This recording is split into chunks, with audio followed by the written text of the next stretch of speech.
The great chamber of the galactic Concord stretched for nearly a mile in every direction. Its walls curved upward like the inside of an egg, covered in floating platforms where representatives from thousands of species sat and watched and judged. Light came from everywhere and nowhere, adjusting itself to suit the visual needs of creatures who saw in ultraviolet, infrared, or spectrums that had no human name. Ambassador Elena Vasquez stood at the central podium, a tiny figure in the vastness of the chamber.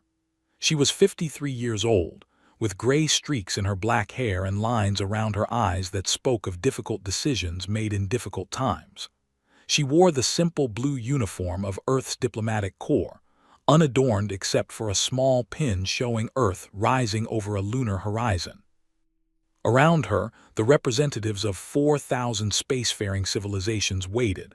Some were humanoid, most were not. There were beings of crystal and beings of gas. There were creatures with too many eyes and creatures with no eyes at all.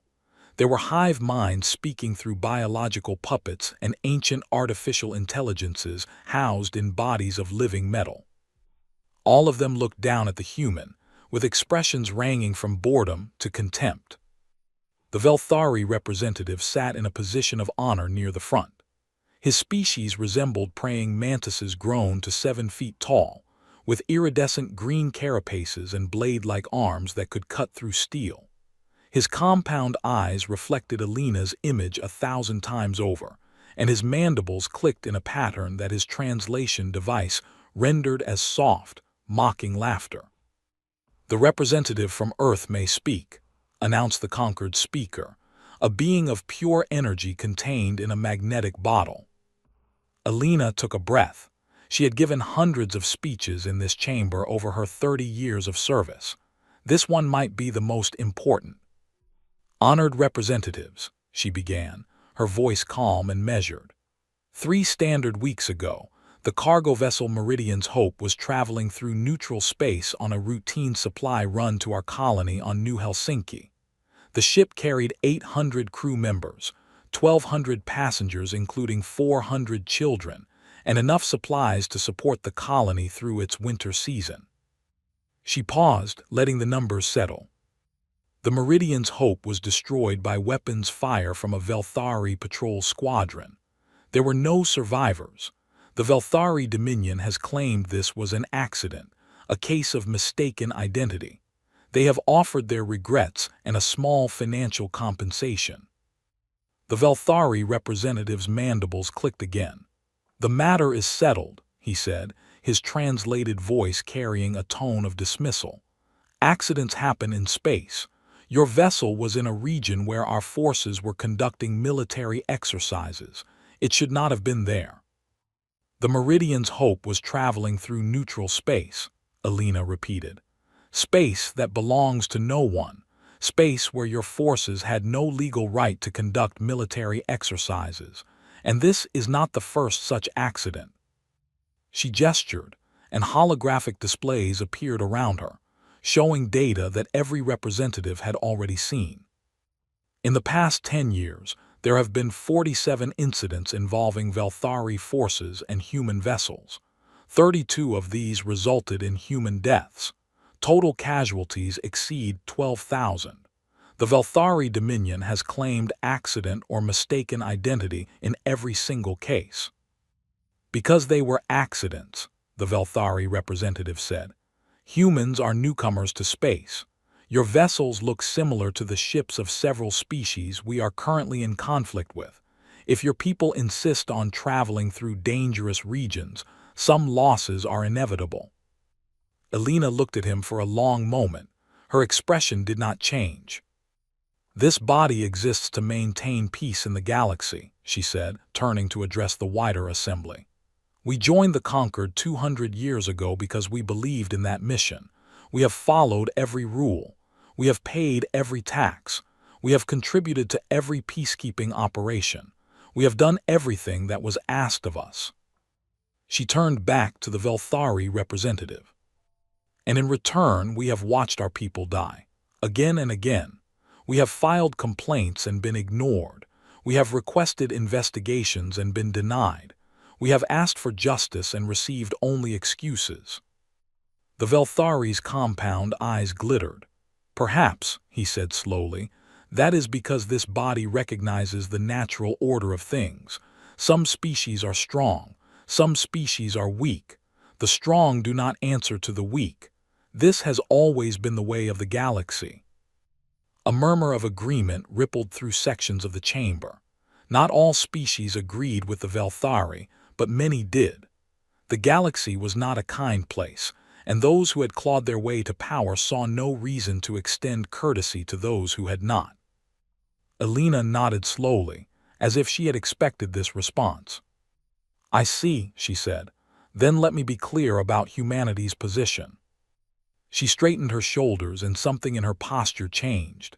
The diplomatic softness fell away, replaced by something harder, something older. "We do not want war," she said. "We have never wanted war. Everything humanity has done since joining this Concord has been aimed at avoiding conflict. We have kept our fleets small. We have kept our weapons limited. We have kept our colonies few and far from the territories of aggressive species." She paused. "We have done this not because we are weak. We have done this because we choose to be restrained." The Velthari representative made a sound that his translator rendered as harsh laughter. "Restrained? You call it restraint. We call it inability. Your species has 47 colonies. The Dominion has 47,000. Your fleet numbers perhaps 300 vessels. Ours numbers 3 million. You speak of choice, but we see only a species that has reached the limits of its capabilities." "You see what we have allowed you to see," Elena said quietly. For just a moment, something flickered in the Velthari's compound eyes.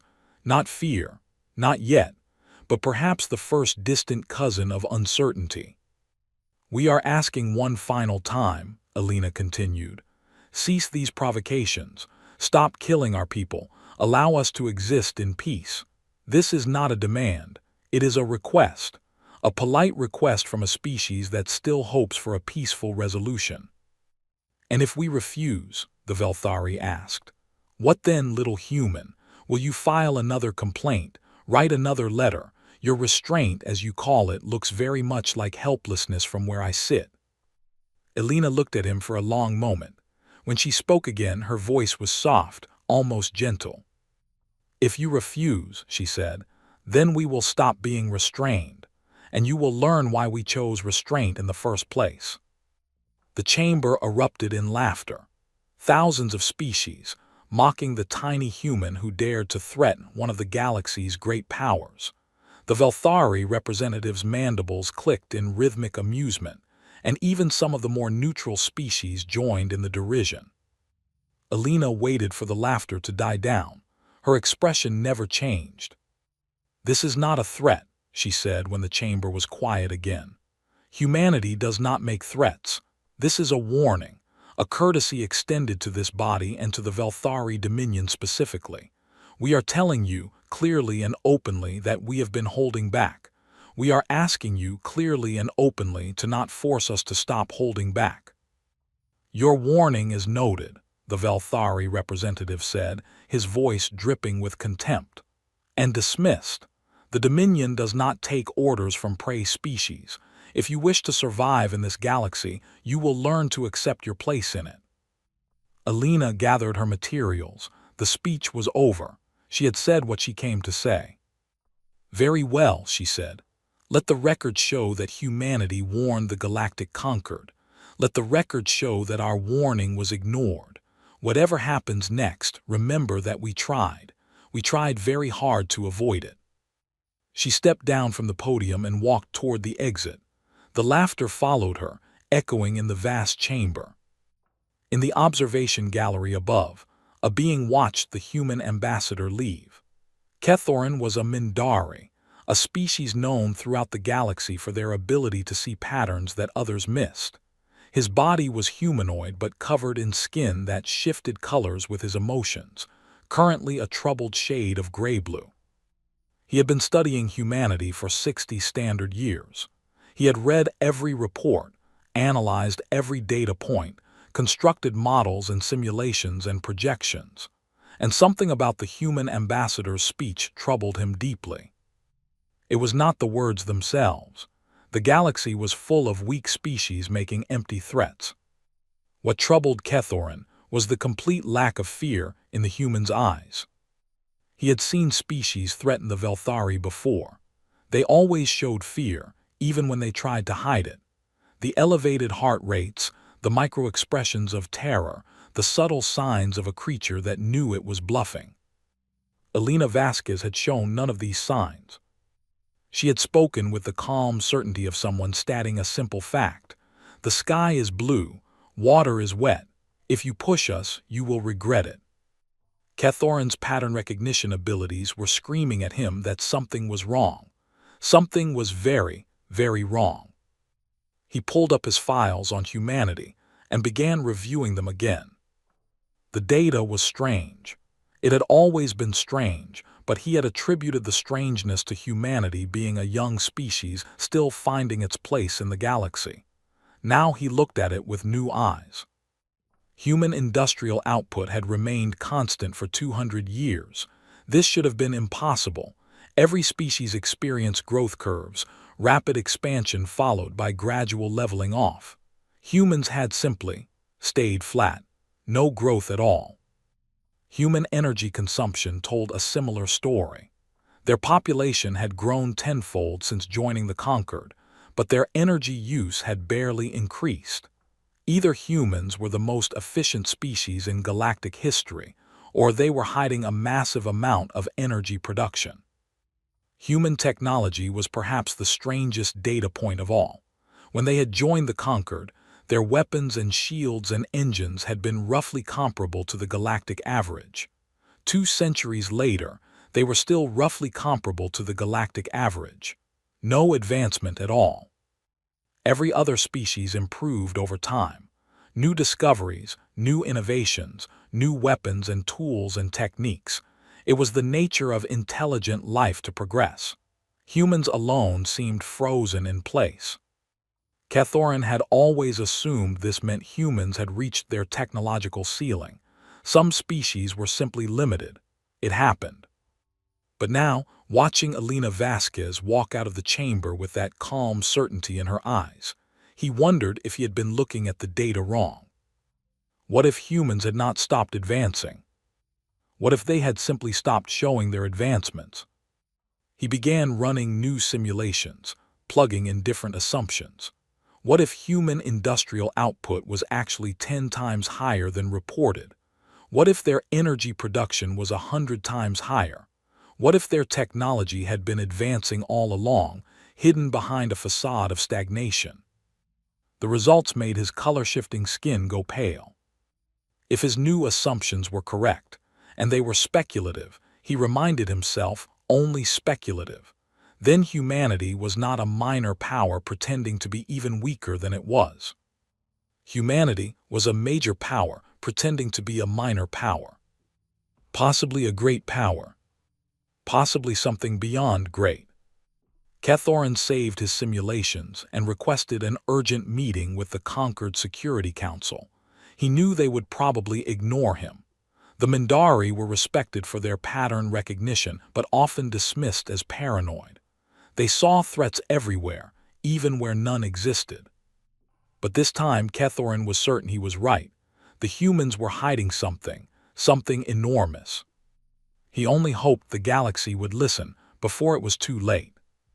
3 days later, the Velthari Dominion announced a pacification campaign against the human border worlds. Their stated goal was to bring stability to the region and protect Dominion interests from human aggression. The fleet they assembled was the largest in Dominion history. 800 warships, including 12 planet crackers and the flagship Dominion's Pride, a vessel so large it had its own internal weather systems. Admiral Crixthan commanded the fleet from the bridge of the Dominion's Pride. He was old for a Velthari, his carapace faded to a dull green, but his mind was sharp and his reputation fearsome. He had commanded the subjugation of 17 species. The humans would be the 18th. As his fleet prepared to enter hyperspace, a final message arrived from Earth. It was short, just 3 words. Please reconsider. Final warning. Admiral Crixton read the message and deleted it. Then he gave the order to jump. The fleet vanished into hyperspace, bound for the human colony world of New Helsinki. Behind them, in the great chamber of the Galactic Concord, the record of Elena Vasquez's warning gathered digital dust. No one thought to review it. No one thought it mattered. They would learn otherwise very soon. Kethorin had not slept in 4 days. His species did not require much sleep, but even by Mindari standards, this was pushing dangerous limits. His color-shifting skin had gone a sickly gray, and his colleagues in the Concord Intelligence Division had started leaving food packets at his workstation in silent concern. He barely noticed. His entire world had narrowed to the data streams flowing across his screens, the patterns that no one else seemed to see, and the growing certainty that something terrible was about to happen. The Security Council had dismissed his concerns. The meeting had lasted less than 15 minutes. The council members had listened politely to his presentation, looked at his simulations, and then explained with varying degrees of patience why he was wrong. The humans are a known quantity, the Velthari representative on the council had said. Our intelligence services have monitored them for 2 centuries. We know their fleet strength, their industrial capacity, their population, their technology. There are no surprises. Your intelligence sees what they want you to see, Kethorin had replied. And your pattern recognition sees threats that do not exist. This is a known limitation of the Mindari cognitive structure. You excel at finding patterns, but you also find patterns where there are none. The meeting had ended there. Kethorin had returned to his workstation and continued his research, knowing that he was right and knowing that no one would believe him until it was too late. Now, 4 days later, he had assembled more evidence, much more. The first piece was historical. Kethorin had dug deep into the archives, looking at the period before humanity joined the Concord. The records were sparse. Humanity had been a minor pre-contact civilization, barely worth monitoring, but what existed was troubling. 50 years before first contact, human radio signals had been detected. This was normal. Most species developed radio communication before achieving faster-than-light travel, but the content of those signals was strange. They were full of war. Kethorin had listened to broadcasts describing conflicts that killed tens of millions. He had seen images of cities reduced to rubble, of weapons that could level entire regions in a single flash. He had read accounts of systematic extermination, of ideological conflicts fought with fanatical intensity, of a species that had nearly destroyed itself multiple times. Then suddenly, the signals changed. About 20 years before first contact, the violence in human broadcasts dropped dramatically. The weapons disappeared. The wars ended. A species that had been tearing itself apart for its entire history suddenly became peaceful almost overnight. This was not normal. Species did not change so quickly. It took generations, sometimes centuries, for warlike civilizations to become peaceful. Humans had done it in less than 2 decades. Kethorin's pattern recognition screamed that this was wrong. Species did not simply stop being violent. They channeled their violence in new directions. They found new enemies. They built new weapons. What had humans been doing for the past 220 years? The second piece of evidence came from economic analysis. Kethorin had obtained access to every trade record, every shipping manifest, every financial transaction involving human entities. The data went back to the earliest days of their membership in the Concord. The numbers did not add up. Humans imported vast quantities of raw materials, metals, rare elements, radioactive isotopes. This was normal for a growing civilization. But when Kethorin compared the imports to the visible human industry, the math failed. They were importing far more than they could possibly be using. Where was it all going? He had found similar discrepancies in their energy sector. The humans bought energy generation equipment, fusion reactors, solar collectors, antimatter containment systems. Lots of it, far more than their colonies and fleets could possibly need. Where was the extra energy being used? He had even found discrepancies in their population data. Human birth rates suggested their population should be nearly triple what official records showed. Either humans were dying at unprecedented rates, which would surely have been noticed, or millions of them were living somewhere that was not on any official map. Where were the missing humans? The third piece of evidence was the strangest of all. Kethorin had assembled a database of every human he could identify who worked in technical fields, scientists, engineers, researchers. He had tracked their careers, their publications, their contributions to galactic knowledge. The results were bizarre. Human scientists published constantly in the early years after contact. They had contributed significantly to several fields, including faster-than-light physics and quantum computation. Then, about 150 years ago, the publications had largely stopped. Oh, humans still published. But Kethorin's analysis showed that the recent publications were shallow, derivative work that added nothing significant to any field. It was as if the entire human scientific community had decided to stop doing real research and start producing meaningless papers instead. Why would a species deliberately make itself appear less intelligent than it was? Kethorin knew the answer, he just could not prove it. Humans were hiding. They were hiding their industry, their energy, their population, and their science. They were presenting a carefully constructed facade to the galaxy while building something else behind it. But what and why? He pulled up his simulations again. He had run hundreds of them by now, each with different assumptions about what humans might be hiding. The results varied wildly, but they all pointed in the same direction. Humans were not weak. Humans were possibly the strongest species in the galaxy, and they had been pretending otherwise for 200 years. Why would they do that? Kethorin thought about the human broadcasts he had listened to, the wars, the weapons, the systematic destruction, the near-extinction events. Humans knew what they were capable of. They had looked at their own history and been terrified by what they saw. They had reached the stars carrying the memory of every atrocity their species had committed, and they had decided, consciously and deliberately, to never let the galaxy see that side of them. They were not pretending to be weak because they wanted to deceive. They were pretending to be weak because they were afraid of what would happen if they were strong.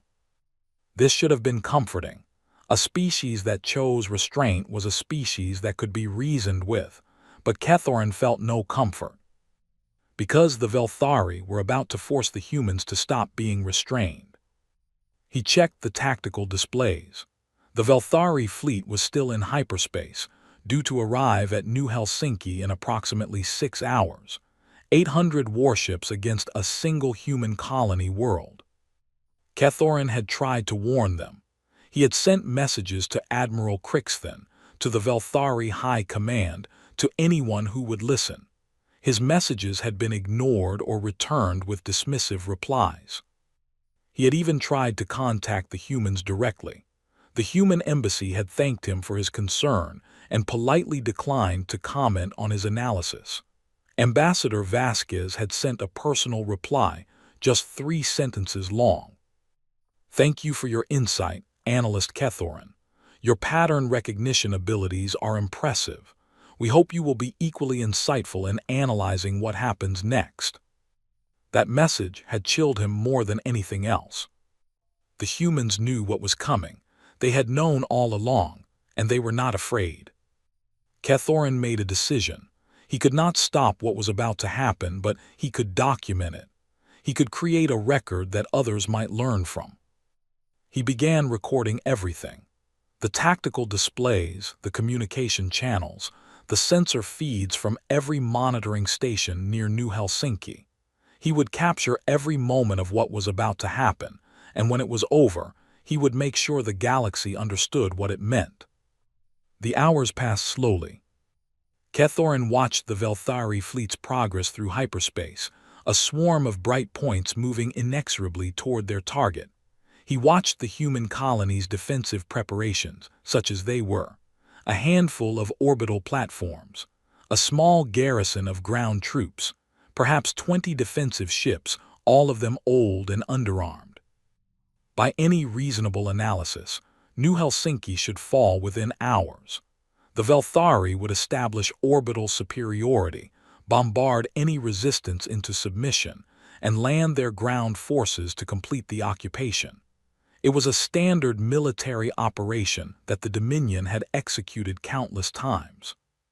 And yet, Kethorin's pattern recognition would not stop screaming at him. Something was wrong. Something was very wrong. He pulled up the sensor data from New Helsinki and examined it more closely. The orbital platforms showed standard human technology, nothing remarkable. The defensive ships were exactly what they appeared to be: old vessels that would be lucky to survive the first exchange of fire. But there was something else, a faint energy signature that his instruments were barely detecting. It was coming from somewhere below the planet's surface, and it was growing stronger. He tried to enhance the reading, but the signal was too faint and too strange. It did not match any known energy signature in the galactic database.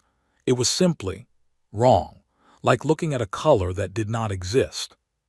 Kethorin made a note in his record: anomalous energy reading from New Helsinki, origin and nature unknown, intensity increasing. He checked the time. The Velthari fleet would drop out of hyperspace in 30 minutes. He thought about all the species that had underestimated the Velthari: the Sylph, who had believed their defensive packs would protect them; the X-Hall, who had trusted in their superior numbers; the countless others who had learned too late that the Dominion did not negotiate, did not compromise, did not show mercy. Now the Velthari were about to learn the same lesson themselves. Kethorin was certain of it. He was not certain what form that lesson would take. His simulations suggested possibilities that ranged from impressive to terrifying. Some showed the humans winning a conventional military victory through superior technology. Some showed them using weapons that did not officially exist. Some showed outcomes so extreme that his pattern recognition had flagged them as statistically improbable, but not impossible. He hoped the reality would be closer to the first option. A conventional defeat might humble the Velthari without destabilizing the entire galactic order. A limited demonstration of hidden human capability might even be healthy, forcing the conquered to treat humanity with more respect, without fundamentally changing the balance of power. But something in his gut told him it would not be so simple. The humans had been hiding for 200 years. They had watched the galaxy and learned its ways.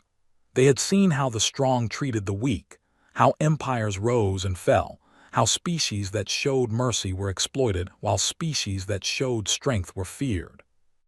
If they were finally going to reveal themselves, they would do it in a way that left no doubt. No half measures, no limited demonstrations that could be explained away or dismissed. The galaxy was about to learn what humanity had become in 2 centuries of secret development, and Kethorin suspected that the lesson would reshape everything. The countdown timer reached 0. Across the galaxy, sensor stations detected the Velthari fleet dropping out of hyperspace above New Helsinki. 800 warships, their weapons already charging, their targeting systems already locking onto the planet below. Kethorin leaned forward in his seat, his skin cycling through colors of anxiety and anticipation. The record would show what happened next. He would make sure of it. On the bridge of the Dominion's Pride, Admiral Crixton surveyed the tactical display with satisfaction. The human defenses were exactly as intelligence had predicted: pathetic. A handful of orbital platforms, a scattering of obsolete ships, nothing that could resist his fleet for more than a few minutes. "Status report," he ordered. "All ships in formation, Admiral. Weapons charged. Targeting solutions confirmed. The colony's population is approximately 2 million. Shall I order the preliminary bombardment?" Crixton considered. The standard doctrine was to destroy orbital defenses first, then demand surrender, then begin systematic bombardment if surrender was refused. It was efficient. It minimized Dominion casualties while maximizing psychological impact on the enemy. But the humans had irritated him. Their ambassador's speech in the conquered chamber, that calm certainty in her eyes, the implied threats that she had no power to back up. He wanted to send a message, not just to this colony but to all of humanity. "No preliminary bombardment," he said. "Target the colony's largest city directly. I want the humans to see what happens to those who threaten the Dominion." His officers exchanged glances. This was not standard procedure.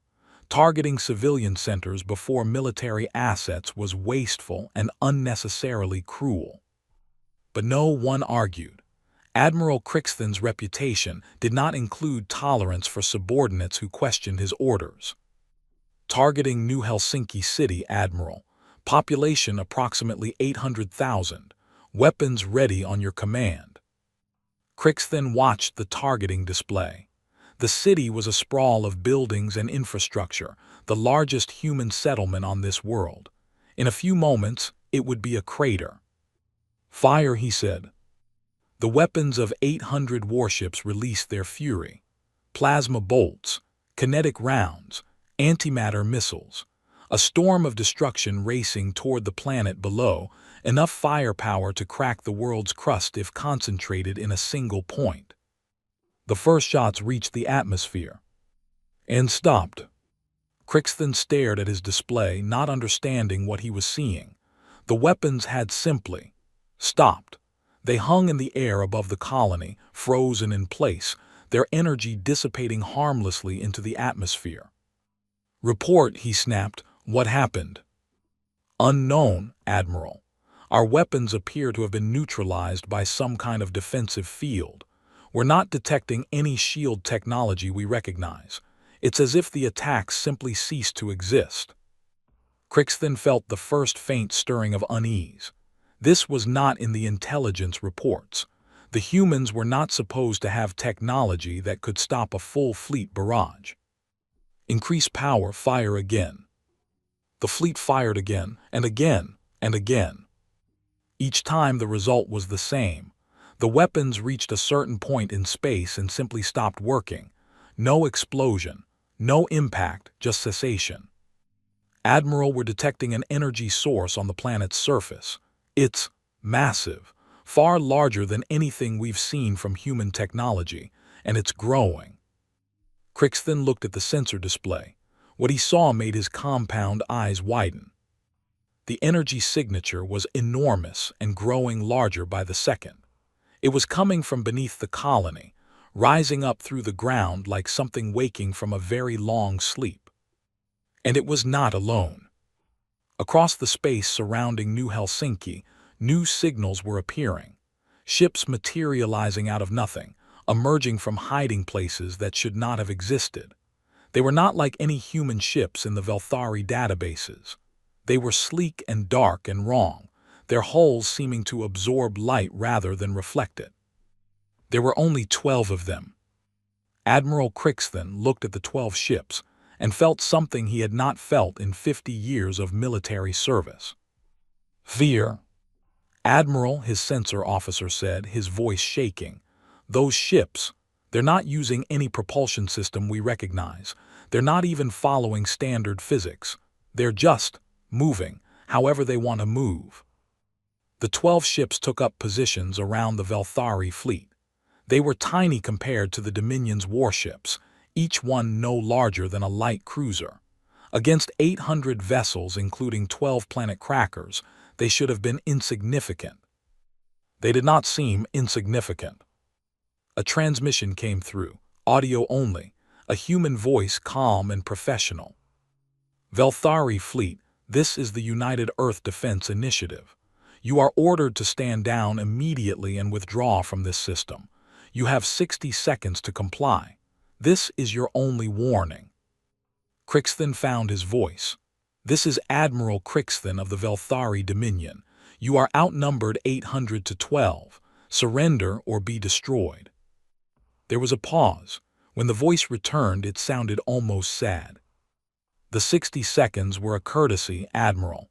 We hoped you would make a different choice." The timer ran out, and the lesson began. Admiral Crixton had 4 seconds to give an order before the universe stopped making sense. "All ships, target those vessels and fire at." He never finished the sentence.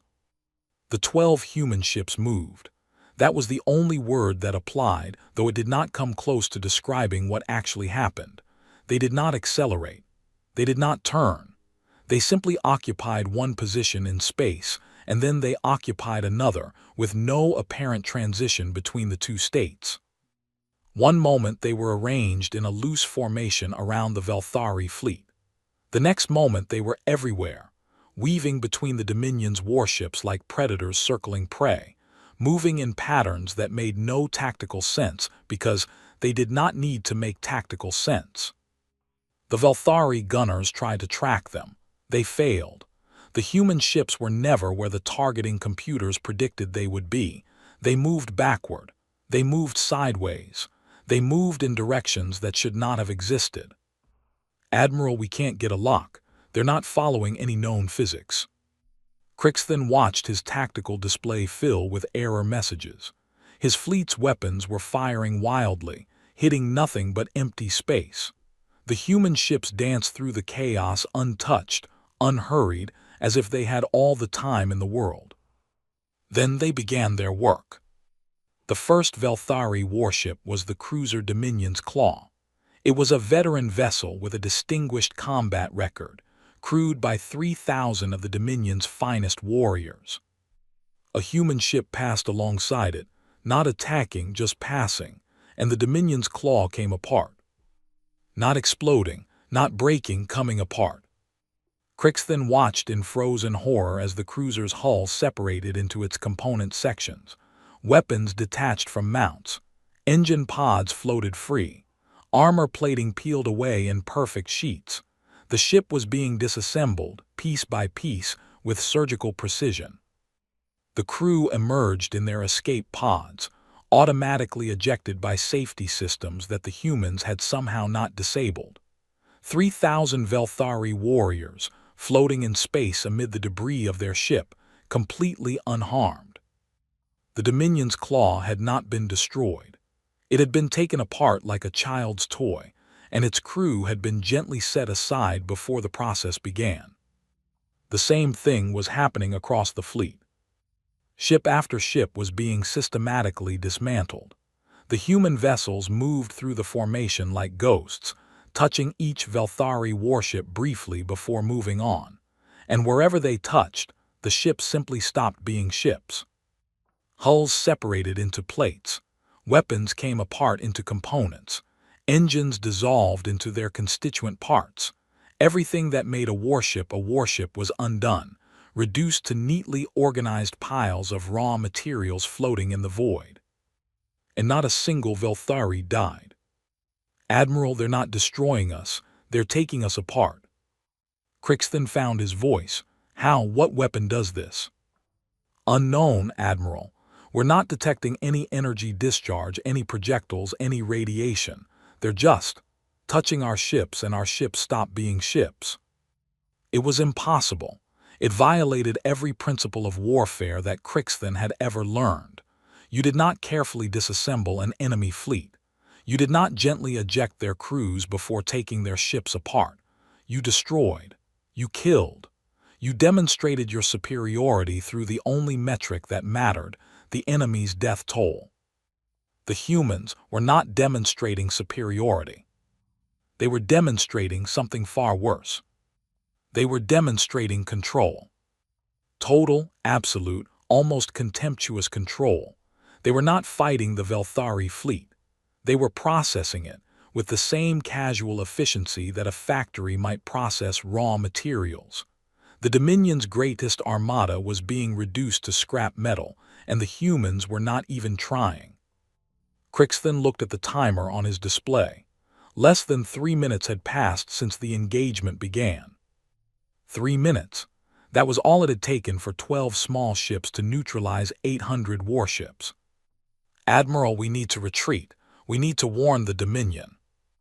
Retreat. Crixton had never retreated in his life.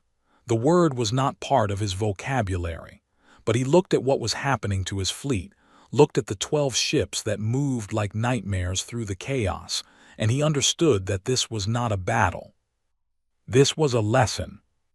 "All ships, emergency jump to hyperspace. Get us out of here." The surviving ships tried to comply. Engines spun up, hyperspace coordinates were calculated, jump points began to form. The human ships did not stop them. They simply watched as the Velthari vessels prepared to flee. Watched and waited, making no move to prevent the retreat. This, somehow, was more terrifying than if they had tried to stop the escape. The jump points opened. The surviving ships, perhaps 200 of the original 800, accelerated toward salvation. And then a voice came over the communication channel.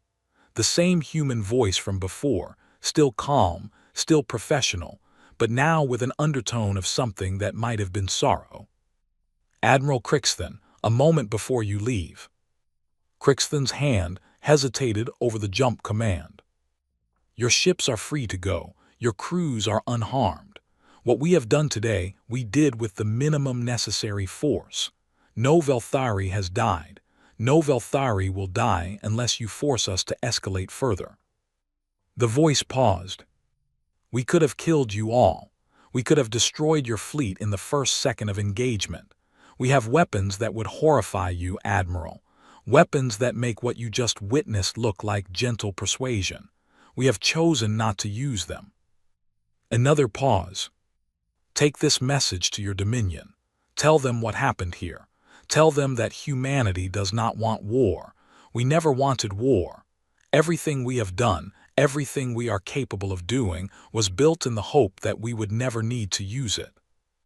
But we will use it if we must. This was a lesson, Admiral. The first lesson. Please, for the sake of both our species, do not force us to teach you the second one." The transmission ended. Crixton sat in silence for a long moment, looking at the tactical display. His fleet was in ruins.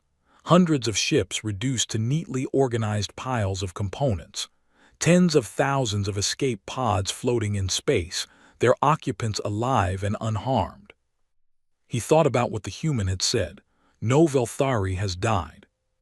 In 50 years of military service, Crixton had never seen a battle where no one died.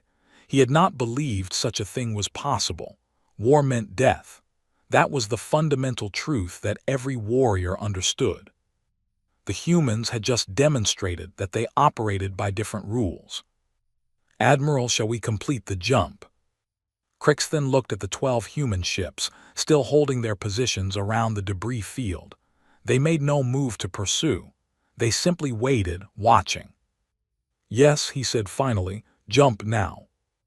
The Dominion's pride and its surviving escorts vanished into hyperspace, leaving behind the ruins of the greatest fleet the Velthari had ever assembled.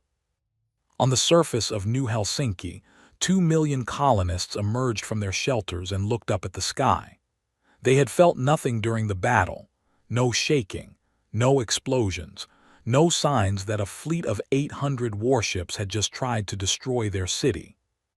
They saw the debris field forming a ring around their planet. They saw the escape pods drifting toward predetermined recovery points. They saw the 12 ships, the ships that had saved them, beginning to fade back into whatever dimension they had emerged from. And they understood, perhaps for the first time, what their species had become. Across the galaxy, other species were beginning to understand as well. Kethoran had recorded everything. Every sensor reading, every communication intercept, every piece of data that his instruments could capture. Now he sat in his office, skin cycling through shades of shock and awe, trying to process what he had witnessed.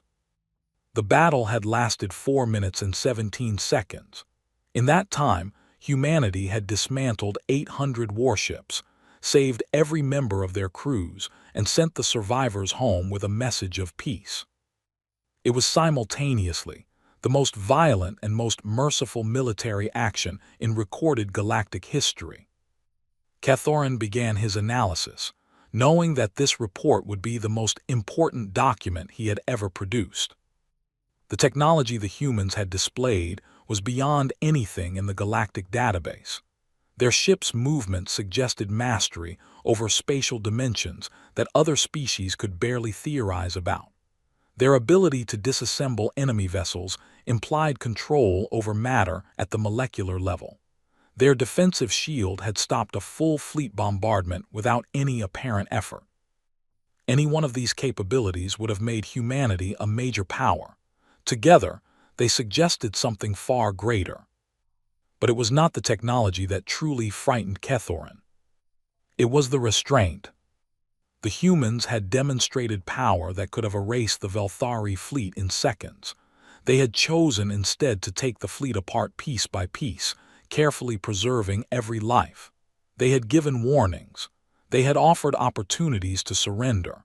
They had done everything in their power to avoid killing. This was not normal behavior for a superior military force.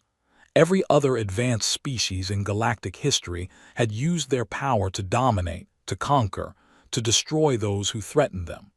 The humans had followed a completely different pattern. Cathoran thought about the old human broadcasts he had studied, the wars, the atrocities, the weapons of mass destruction, the species that had nearly ended itself through its own violence. The humans remembered what they were capable of. They had built this overwhelming military power not to use it, but to ensure they would never have to use it the way they had used it on themselves. They had created a force so dominant that any conflict would be over before it began, so complete that victory could be achieved without death. They were not conquerors, they were something far stranger. They were guardians, self-appointed protectors of a galaxy that did not know it was being protected. Watchers who had hidden in plain sight for 2 centuries, waiting and hoping that their power would never be needed. Now that power had been revealed, and the galaxy would never be the same. Cathoran finished his preliminary report and began distributing it to every intelligence agency and government that would receive it. He knew that reactions would vary. Some would demand war, some would demand submission, some would demand answers. But he also knew that none of those reactions would matter. The humans had revealed themselves. They had demonstrated capabilities that made the rest of the galaxy's military forces look like children's toys. And they had done so while explicitly stating that they did not want to use those capabilities for conquest. The balance of power had shifted fundamentally, not through war, not through conquest, but through a single demonstration of overwhelming force combined with unprecedented mercy. Cathoran wondered what would happen next. He wondered how the conquered would respond. He wondered what the Velthari would do, whether they would accept their humiliation or try to escalate further. But mostly, he wondered about the humans themselves. What else were they hiding? If this was what they were willing to show, what were they keeping secret? And what would it take to make them reveal the rest? He thought about Ambassador Vasquez's warning in the conquered chamber. "We have been holding back. We are asking you not to force us to stop holding back." They had stopped holding back. A little. Cathoran's pattern recognition told him that what he had witnessed was not humanity's full capability. It was not even close. The humans had shown exactly enough power to end the immediate threat and send a message to the galaxy. They were still holding back. The thought kept him awake for many nights afterward. On Earth, in a command center that did not officially exist, Admiral James Okonkwo reviewed the after-action reports from New Helsinki. The operation had gone exactly as planned. 0 casualties on either side. Clear demonstration of capability. Message delivered. Ambassador Vasquez sat across from him, reading the same reports. "The galaxy knows now," she said quietly. "There's no going back." "No," Okonkwo agreed. "There isn't. The question is what they do with the knowledge. The Velthari will want revenge. Pride demands it. Pride will have to adjust to reality. We gave them a lesson in humility. If they need a second lesson, we can provide one." Vasquez looked at him with something like concern. "James, we've spent 2 centuries trying to avoid this moment. Now that it's here, we need to be careful. We showed them power. Now we need to show them why they should trust that power." Okonkwo nodded slowly. "The conquered will demand answers. They'll want to know everything, our capabilities, our intentions, our history. What do we tell them?" "The truth," Vasquez said, "or as much of it as they can handle. We tell them why we hid. We tell them what we were afraid of. And we tell them what we want, which is exactly what we've always wanted: peace, coexistence, a galaxy where species don't have to fear each other." "They won't believe us." "No, not at first, but we have time now. We've bought ourselves time with this demonstration, time to prove that we mean what we say." Okonkwo looked out the window at the earth below. Blue oceans, white clouds, green continents. The world that had birthed a species of contradictions, capable of terrible destruction and remarkable compassion, often simultaneously. 200 years, he said.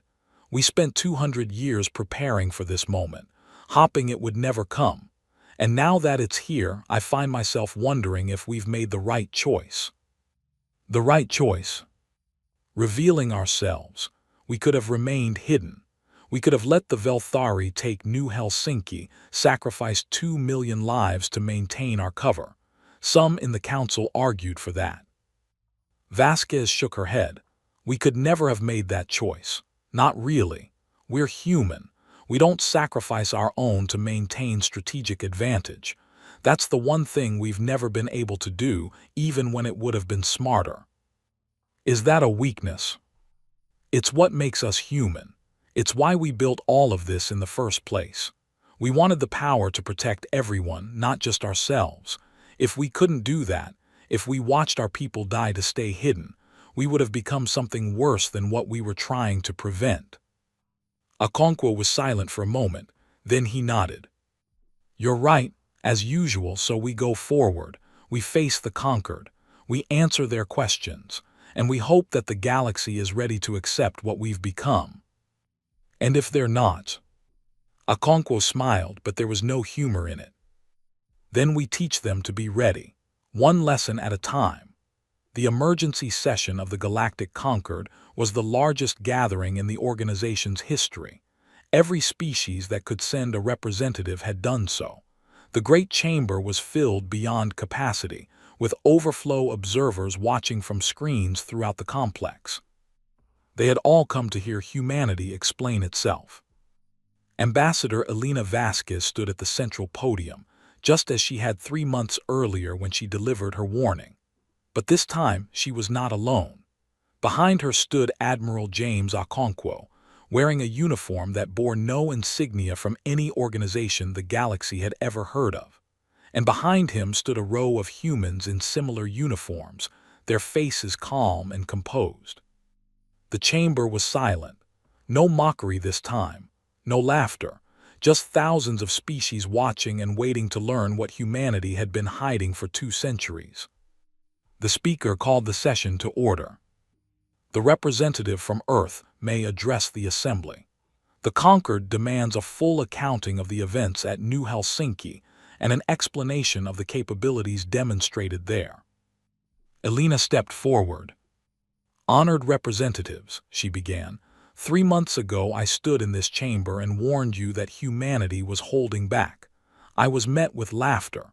The Velthari representative called us prey species. He said the strong do not answer to the weak." She paused, letting the memory settle. "The Velthari have since learned that we are not weak.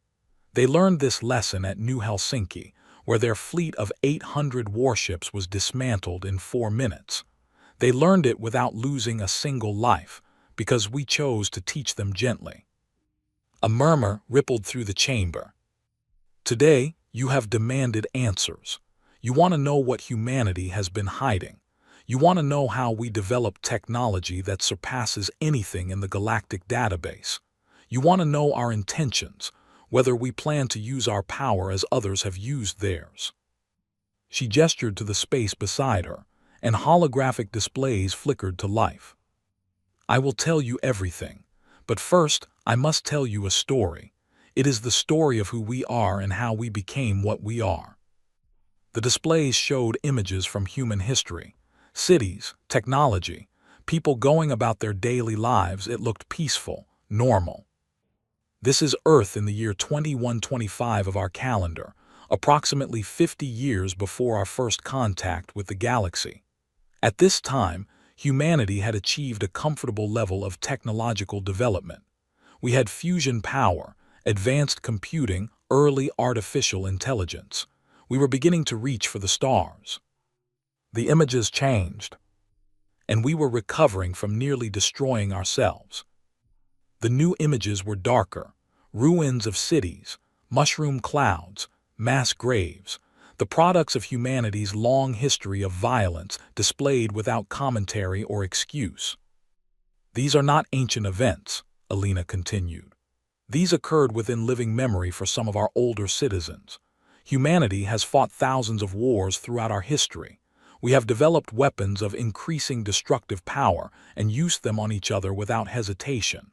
We have committed genocides, ethnic cleansings, systematic exterminations. We have proven ourselves capable of the worst atrocities any intelligent species can imagine.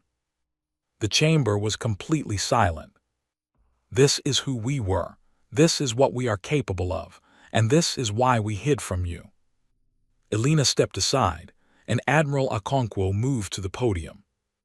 I am Admiral James Okonkwo, commander of the United Earth Defense Initiative.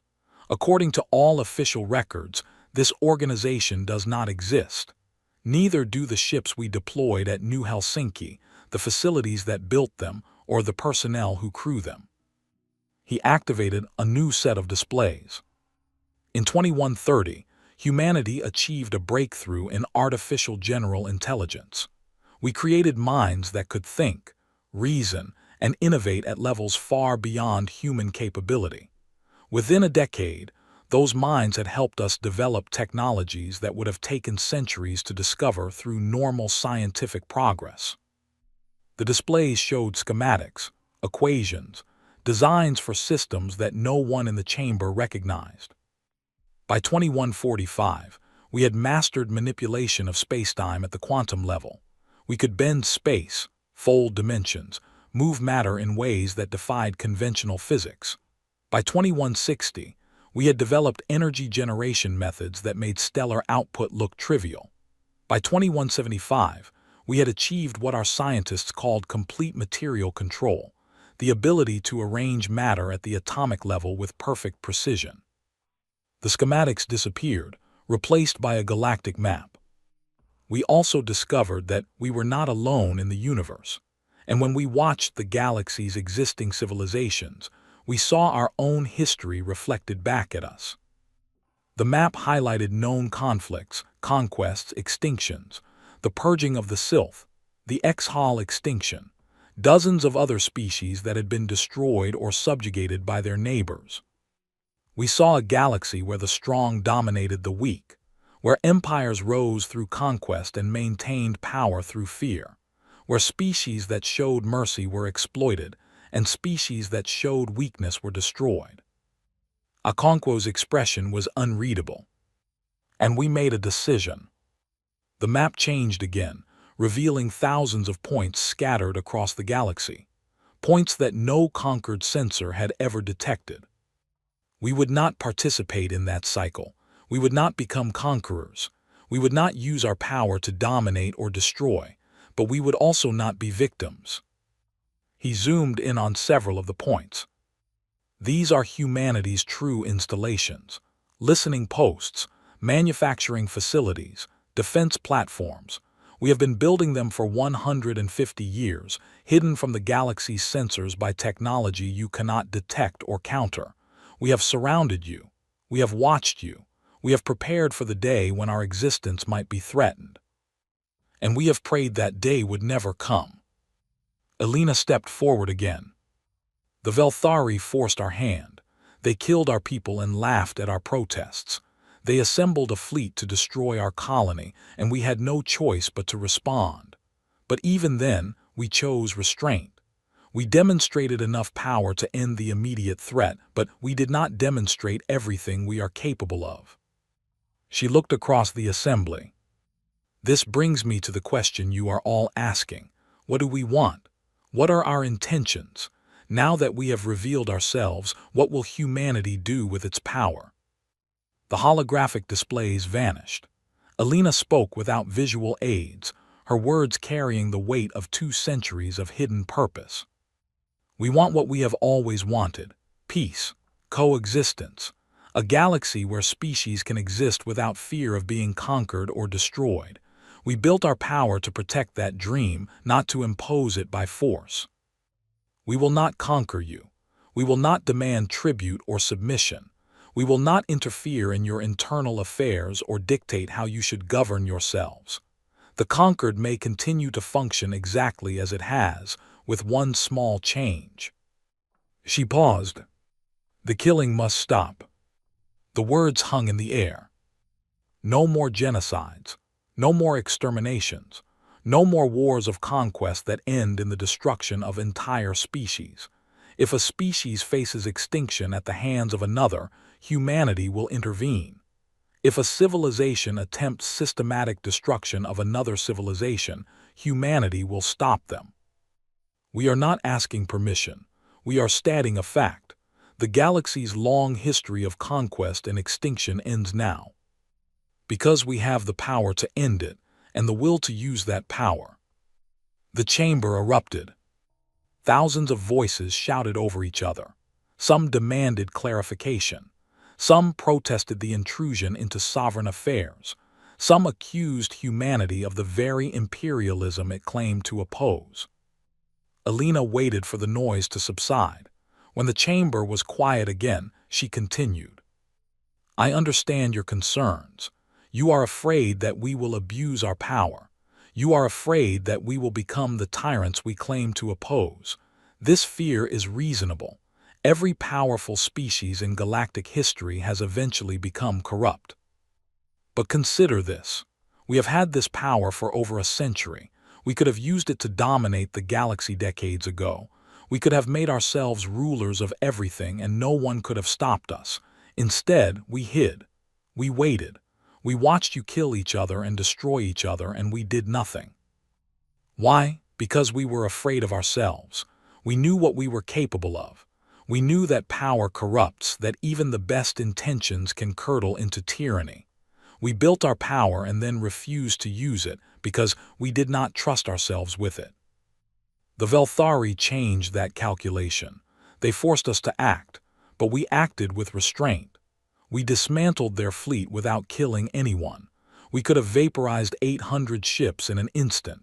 Instead, we took them apart piece by piece and sent every crew member home alive. This is who we choose to be. Not conquerors, not tyrants, guardians. We have the power to destroy, but we choose to protect. We have the power to dominate, but we choose to coexist. She spread her hands. You may not believe us. Trust must be earned, and we have given you little reason to trust us. But we have time. We have centuries, if necessary, to prove that we mean what we say. All we ask is that you give us the chance. Admiral Okonkwo stepped forward again. There is one more thing you should understand. What we showed at New Helsinki was not our full capability. It was not even close.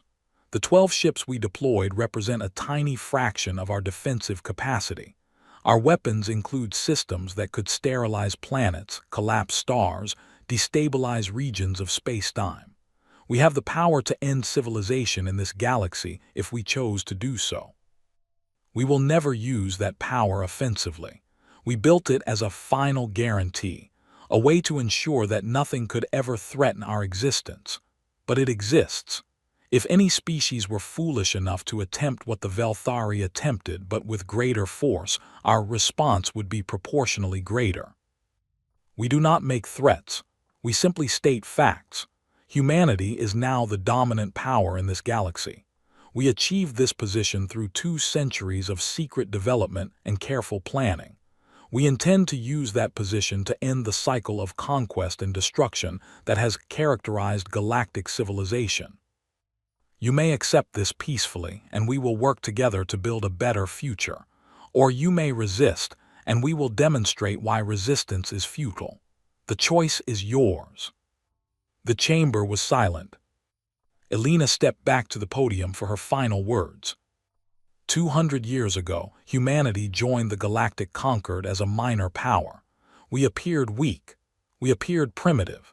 We appeared to be exactly what you expected us to be, a young species finding its place in a galaxy of older, wiser civilizations. We were none of those things. We were refugees from our own history, survivors of our own violence, a species that had looked into the abyss of self-destruction and pulled back from the edge. We came to you not as newcomers but as veterans, veterans of the worst wars any species can fight, the wars against themselves. We learned from those wars. We learned that power without restraint leads to destruction. We learned that violence begets violence, that conquest breeds resistance, that empires built on fear eventually collapse under the weight of their own cruelty. We built our hidden strength to protect ourselves from that fate. We built it hoping we would never need it. And now that we have revealed it, we offer you a choice. You can join us in building a galaxy where strength protects rather than oppresses, where power serves justice rather than domination, where species can coexist without fear. Or you can learn, as the Velthari learned, that we are not bluffing. She looked across the thousands of faces watching her. The archives are open. The veil has lifted. Humanity stands revealed. What happens next depends on what the galaxy chooses to do with this knowledge. She stepped down from the podium and walked toward the exit, her delegation following behind her. No one tried to stop them. In the observation gallery, Kethorin watched the humans leave. His skin had shifted to a complex pattern of colors that even he did not fully understand, equal parts fear, respect, and something that might have been hope. He had been right. The humans had been hiding something enormous, and now the galaxy would never be the same. But as he watched Elena Vasquez walk out of the chamber with that same calm certainty she had shown 3 months earlier, Kethorin found himself believing something he had never expected to believe. The humans might actually mean what they said. They might actually be what they claimed to be, not conquerors but guardians, not tyrants but protectors, a species that had gained ultimate power and chosen to use it for preservation rather than destruction. It was a strange thought, strange and frightening and somehow wonderful. The galaxy had a new dominant power. That power was offering peace instead of demanding submission. The only question was whether the galaxy was wise enough to accept the offer. Kethorin hoped it was. He truly hoped it was. Because if the galaxy rejected humanity's extended hand, he did not want to see what the other hand was capable of. The lesson. 6 months had passed since humanity revealed itself to the galaxy. 6 months of chaos, confusion, and gradual adjustment to a new reality. The Velthari Dominion had not adjusted well. Grand Admiral Crixton had returned home in disgrace, his fleet reduced to debris and his warriors forced to ride in escape pods. The Dominion High Council had demanded an explanation. When he provided one, they had demanded revenge. "We will build a larger fleet," the Council had declared. "We will develop countermeasures to their technology. We will show the humans that the Velthari do not bow to anyone." They had tried. For 6 months, the Dominion had poured every resource into military development. New shipyards, New weapons research. New alliances with species who also feared what humanity had become. They had assembled a coalition of 30 species, united by the shared goal of proving that the humans could be defeated. The result was a fleet of 5,000 warships, gathered in secret at a staging point in neutral space, the largest military force ever assembled by any coalition in galactic history, crewed by the finest warriors from 30 species, equipped with the most advanced weapons their combined science could produce. It lasted 7 minutes. The humans did not even deploy ships this time. The coalition fleet simply stopped functioning. Every computer crashed. Every engine died. Every weapon went offline. 5,000 warships became 5,000 floating bricks, their crews alive and unharmed but completely helpless. A single message played on every communication system in the fleet. This was your second lesson. There will not be a third. The coalition dissolved. The 30 species returned to their homeworlds in quiet humiliation. The Velthari High Council, faced with irrefutable proof that they could not resist humanity's power, made a decision that would have been unthinkable 6 months earlier. They surrendered. Not just the fleet, not just the current conflict, everything. The Velthari Dominion agreed to complete and unconditional surrender. They would dismantle their military. They would pay reparations to every species they had harmed. They would submit to observation by human monitors who would ensure they kept their promises. The galaxy watched in stunned silence. The Velthari had been the most feared military power in the galaxy for 10,000 years. They had crushed hundreds of species. They had built an empire through ruthless conquest and maintained it through constant terror. And they had been defeated without losing a single soldier. It was this last detail that confused many observers. The Velthari warriors were not dead. Their ships were not destroyed. Their worlds had not been bombed. By any traditional measure, they had not been defeated at all. But they had surrendered anyway, because they understood something that many species were still struggling to accept. Humanity was not fighting a war. Humanity was teaching a lesson. And the lesson was simple. Violence was no longer a path to power in this galaxy. The humans could not be defeated by force. They could not be intimidated by threats. They could not be bargained with or bribed or manipulated. They had achieved a level of capability so far beyond the rest of the galaxy that armed conflict was simply not an option. The Velthari had looked at this reality and made the only rational choice. They had accepted defeat before defeat could become destruction. Other species were slower to learn. Over the following months, several smaller powers attempted to test humanity's resolve. A pirate fleet attacked a human cargo vessel. An extremist faction launched a terrorist strike against a human colony. A rogue species attempted to develop weapons of mass destruction in secret. Each incident was dealt with quickly and non-violently. The pirate fleet found itself disabled and drifting, its crews gently deposited on the nearest habitable world with enough supplies to survive until rescue arrived. The terrorist faction was identified, located, and neutralized within hours, not killed, but simply prevented from carrying out further attacks through the selective disabling of their equipment and the exposure of their identities to local authorities. The weapons program was dismantled before it could produce anything dangerous, its facilities converted to civilian purposes. No one died. No populations were punished for the actions of individuals. No worlds were threatened or occupied or bombarded. But the message was clear. There was no action the galaxy could take that humanity could not counter. There was no secret that humanity could not uncover. There was no resistance that humanity could not neutralize. The galaxy began to adapt. Trade flourished as species that had feared traveling through dangerous regions discovered that those regions were no longer dangerous. Disputes that might once have led to wars were now settled through negotiation. because all parties knew that war would simply be prevented. Scientific collaboration increased as researchers realized that cooperation was more productive than competition. It was not utopia. Species still competed for resources. Conflicts still arose. There was still crime and corruption and all the other failings that intelligent beings seemed unable to escape. But the killing stopped. Not overnight, not completely, but gradually, measurably, undeniably, the galaxy became less violent. Species that had spent their entire histories preparing for war found themselves asking what else they might do with those resources. Civilizations that had focused on military development discovered new priorities. The Galactic Concord adapted as well. The organization had been founded as a mechanism for managing conflict between great powers.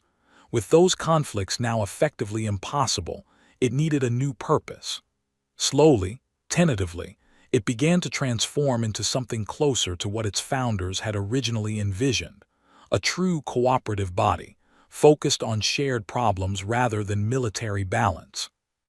Ambassador Elena Vasquez became the face of humanity's new role in the galaxy. She traveled constantly, meeting with species that wanted to understand humanity's intentions, reassuring those who feared domination, explaining over and over again that humanity sought partners, not subjects. Some believed her, some did not.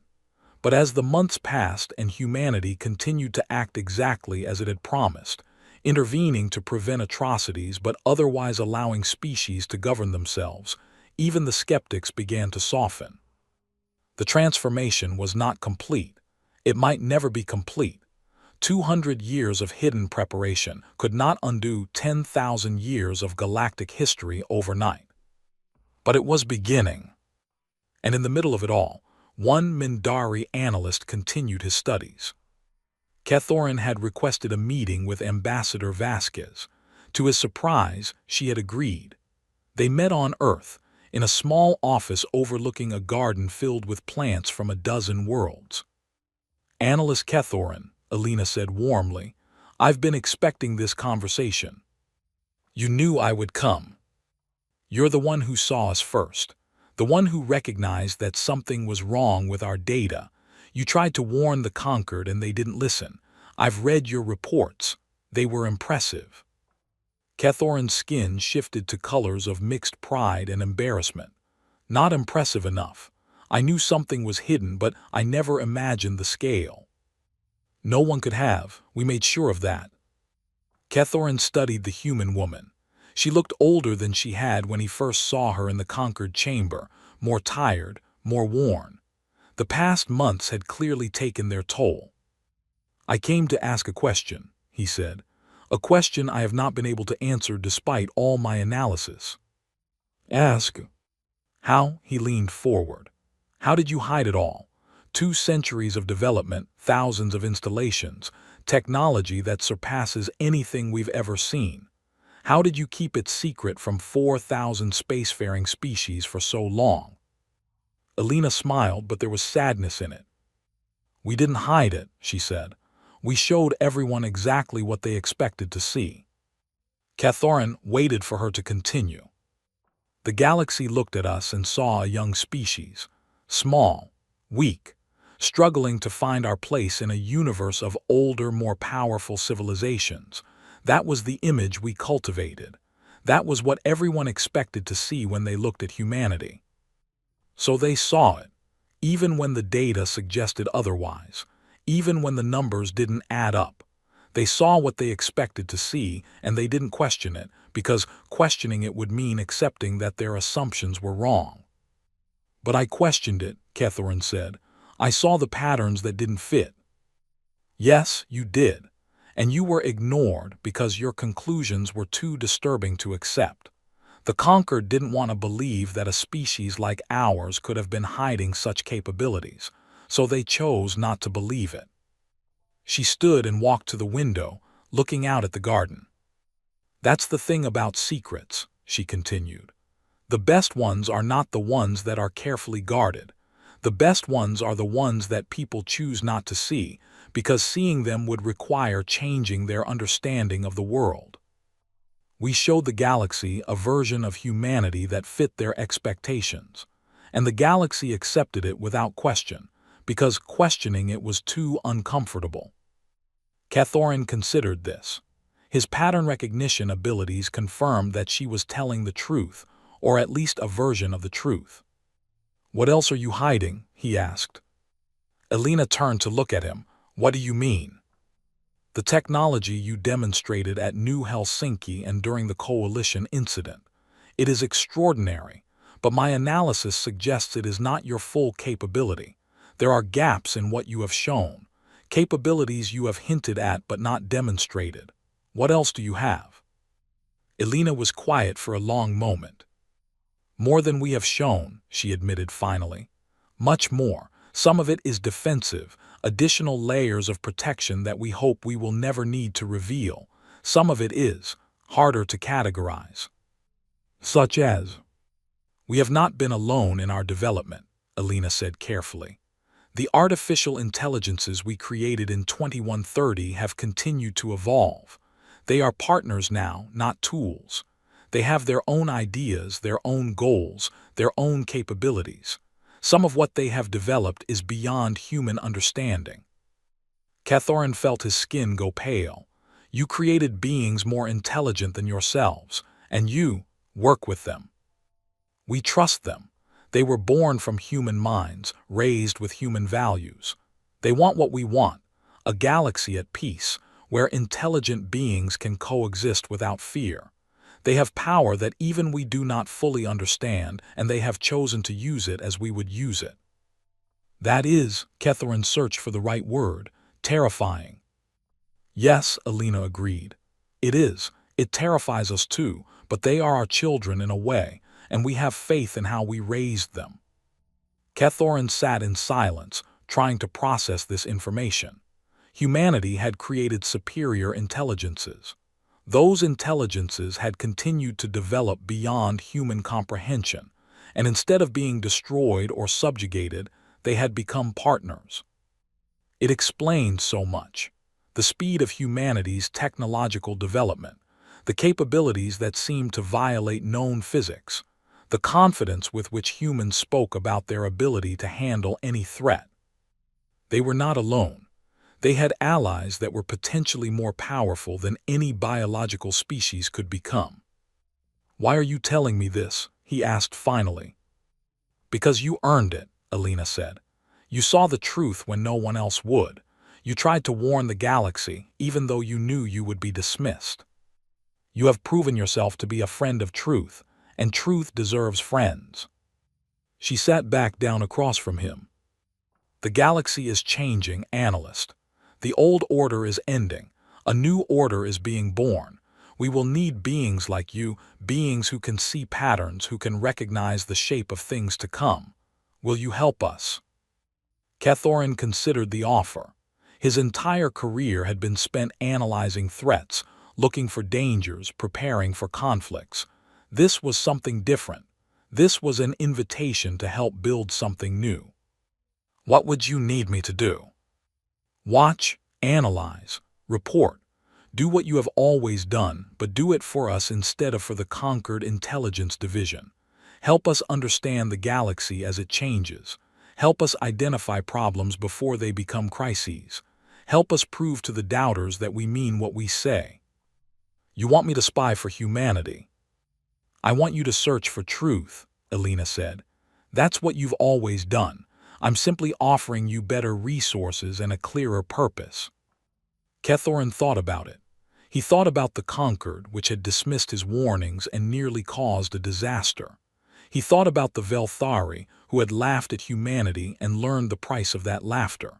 He thought about the galaxy, slowly adjusting to a new reality that he had helped predict. "I will consider your offer," he said. Elena smiled. "That's all I ask." They talked for several more hours. Elena answered his questions as honestly as she could, though there were clearly things she would not or could not reveal. By the time Cathorin left Earth, his understanding of humanity had deepened considerably. He spent the journey home thinking about patterns. The galaxy had operated according to certain patterns for thousands of years. The strong dominated the weak. Empires rose and fell through cycles of conquest and collapse. Species fought for resources, for territory, for survival. Humanity had broken those patterns. They had gained the power to dominate and chosen not to dominate. They had built weapons of absolute destruction and refused to use them destructively. They had achieved supremacy and offered partnership instead of demanding submission. It was a new pattern, a pattern that Kethoran's analytical abilities told him could lead to something unprecedented, a galaxy that operated on cooperation rather than competition, on mutual benefit rather than zero-sum conflict. Could it work? Could a single species, no matter how powerful, change the fundamental dynamics that had governed galactic civilization for millennia? Kethoran did not know, but for the first time in his long career, he felt something he had rarely experienced. Hope. The lesson humanity had taught was not about power. It was not about technology. It was not about military capability. It was about choice. Humanity had shown the galaxy that the cycles of violence and conquest were not inevitable. They were choices, and different choices were possible. The Velthari had chosen to attack, and they had learned the consequences of that choice. The Coalition had chosen to resist, and they had learned the consequences of that choice. Now the galaxy was learning that it could choose differently, that peace and cooperation were options, not just pleasant dreams.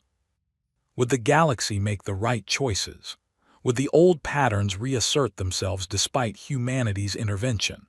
Would the new order last, or would it crumble under the weight of its own contradictions? Kethoran did not know, but he knew that he wanted to find out. He thought about Elena Vasquez's offer, to watch, to analyze, to help build something new. By the time his ship reached home, he had made his decision. He would accept. Because if there was any chance at all, that the galaxy could become something better, Kethoran wanted to be part of making it happen. The lesson had been taught, the warning had been given, the demonstration had been made. Now came the hardest part. Now came the waiting. Waiting to see if the galaxy had truly learned. On Earth, in the command center that still did not officially exist, Admiral Okonkwo stood before a strategic display showing the entire galaxy. Thousands of points of light represented humanity's true installations, the hidden infrastructure that had made their victory possible. Elena Vasquez stood beside him, looking tired but satisfied. "It's working," she said quietly. "Slowly, imperfectly, but it's working." "For now," Okonkwo agreed. "The real test will come later, when we're not watching, when they think we've become complacent." "You think they'll try again?" "Some of them will. It's in their nature. We've changed the rules, but we haven't changed the players. There will always be those who see power and want to take it, who see peace and mistake it for weakness." Elena nodded. "And when they try?" "We'll be ready. We'll always be ready. That's the burden we've accepted. We built this power to protect a dream of peace. We'll spend the rest of our existence making sure that dream survives." "That's a long time." "Yes," Okonkwo said, "it is. But our children will carry on after us, and their children after them. Human and artificial, biological and digital, united in a purpose that transcends any individual lifespan." He turned to look at her. "We warned them," he said. "We warned them we were holding back. They ignored the warning. They had to learn the hard way. And now they know. Now the whole galaxy knows. Humanity is not to be underestimated. Humanity is not to be provoked. And most importantly, humanity is not to be feared, as long as the galaxy remembers the lesson we taught. Power does not require cruelty. Strength does not demand domination. Peace is not weakness." Elena smiled. "The philosophers would be proud." "The philosophers are what got us here. All those centuries of human thought, the ethics, the ideals, the dreams of a better world. We finally have the power to make those dreams real. The only question is whether the galaxy is ready to share them. Outside the window, Earth turned slowly in the void. Blue oceans, white clouds, green continents. The world that had birthed a species of contradiction, capable of terrible destruction and remarkable compassion. The world that had changed the galaxy. And somewhere in the vastness of space, billions of beings were beginning to understand what that change meant. The lesson had been taught. Now came the learning. And if the galaxy learned well, then perhaps, just perhaps, the future would be brighter than the past. That was the hope humanity carried. That was the dream they were willing to fight for. Not with weapons, not with war, but with patience. And with time. All the time in the universe, if that was what it took. Because some lessons were worth teaching more than once. And some dreams were worth waiting for.